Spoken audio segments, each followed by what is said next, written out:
This tour is not to convince you yes or no or otherwise, but is to basically sort of just expose you to what some refer to as one of the most haunted cities in America. Tell you a little bit of fact or fiction or legend or lore.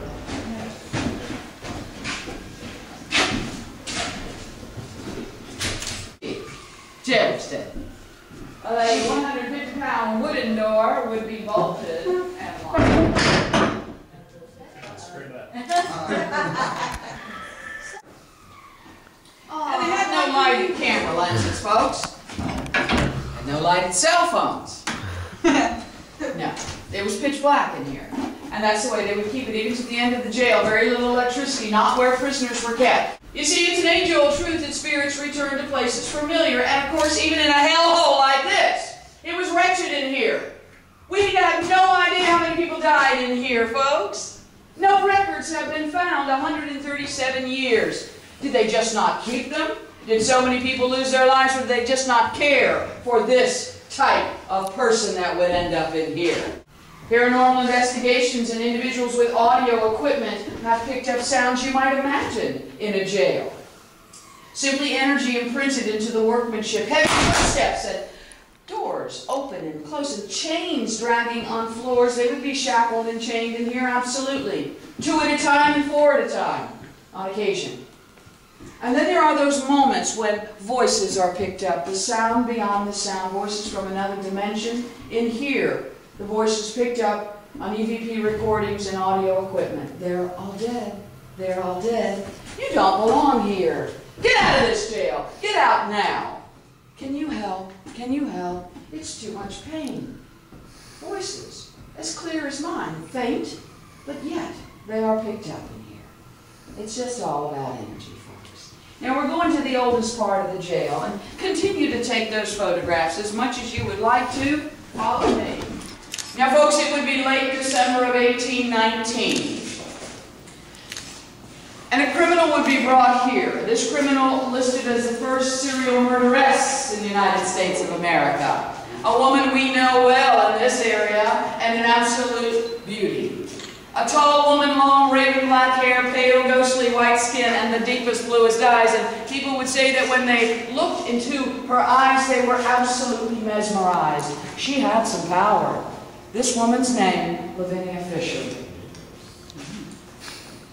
And many a psychic and many a medium, they have felt her presence in here. But not only names like Lavinia in here, Rachel, Elizabeth, Jennifer, Frankie, women's names given to these people in this cell block. Maybe this was the original women's cell block, I don't know. Without records, it's impossible for me to say, but many a woman was brought here, indeed, for all manner of crimes. Mrs. Lavinia Fisher, though, let's talk a little bit about her. Oh, she was a wicked woman. She was a woman who would manipulate people. She would do whatever it took to get what she wanted. You see, she was a greedy thief, and she was a cold-hearted murderer. Main Street Road in 1813, all along that road, there would be little inns, little way stations where people could stay to rest themselves and to rest their animals. Before coming into Charleston, they might get a good night's sleep so they could arrive here refreshed.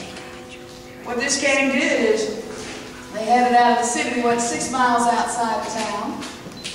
Somewhere up around Somerville, they stopped at this little way station, the 6 Mile House. They murdered the innkeepers, and they began their killing spree that would last for 6 years. Weary travelers coming down that road would urge their horses toward that little fake oil lantern in the distance, and they would stop at the 6 Mile House Inn.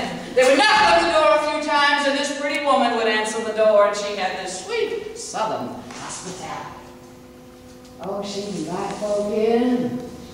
She might offer them a little food, a little drink, and in they would walk. And little did they know that they were going to die. Young and old, innocent people simply stopping at the wrong inn with valuables. Greedy thieves, cold-hearted murderers. That is what the 6 Mile House gang was, and Miss Fisher led that gang. She invited them in. She placed large quantities of strong opiate called laudanum into the food and into the drink, and it was easy pickings. She set them up for the kill. Easy pickings 6 miles outside of town, the sheriff and his men had their hands full in this old lawless seaport city known as Charleston. 6 years, and to this evening as we stand here, no one knows how many people died at the 6 Mile House Inn. Because part of the plan was that they dragged the dead bodies out of the inn back to the densely wooded area where the gang had dug a deep and a wide pit, and it was nothing more than a death pit. And all of the bodies were thrown in there, one after another, and burned. Nobody knows how many people died there. The burning of the bodies would hide the evidence most certainly, but more important, the burning of the bodies would keep the smell of rotting flesh down during the hot summer months. Most important here. Would it be 10? Would it be 20? Would it be 30 people? It is hard to say. Even John Fisher himself, who would confess to the crimes after being captured, would say he lost count at 15, or maybe it was 20, he wasn't sure. He begged forgiveness. He wept in the courtroom. "Miss Fisher," she said, "I had nothing to do with those killings." And yet in her living quarters, they found expensive jewelry and lovely clothing, that she had killed women to steal this from them.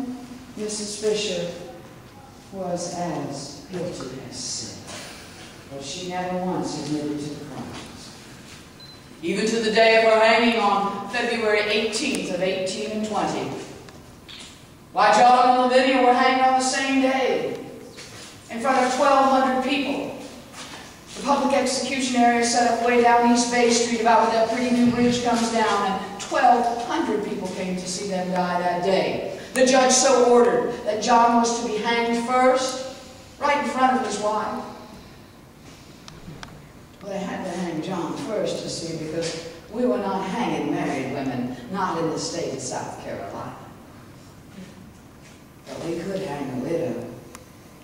So Johnny was hanged first in front of his wife. She never shed a tear. Stone cold beauty she was, a heart of stone. Indeed, a killer to be sure, the first serial murderess in the United States of America. She watched as her husband hanged.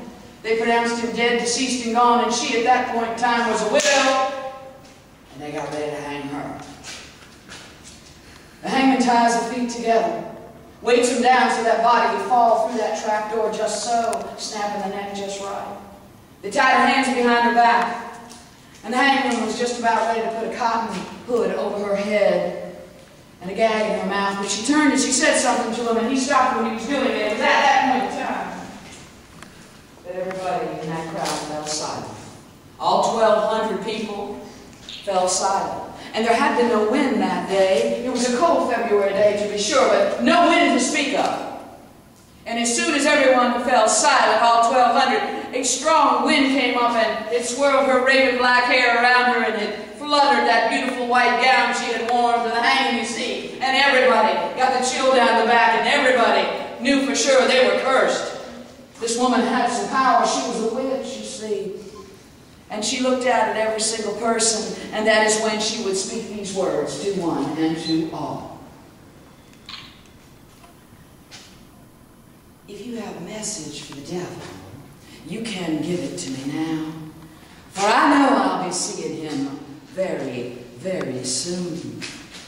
Oh, yes. The old boo hag is always looking for somebody to ride. Evil is all around us, maybe now more so than ever. Indeed, spirits will attach themselves to us, and the old boo hag is always looking for somebody to ride.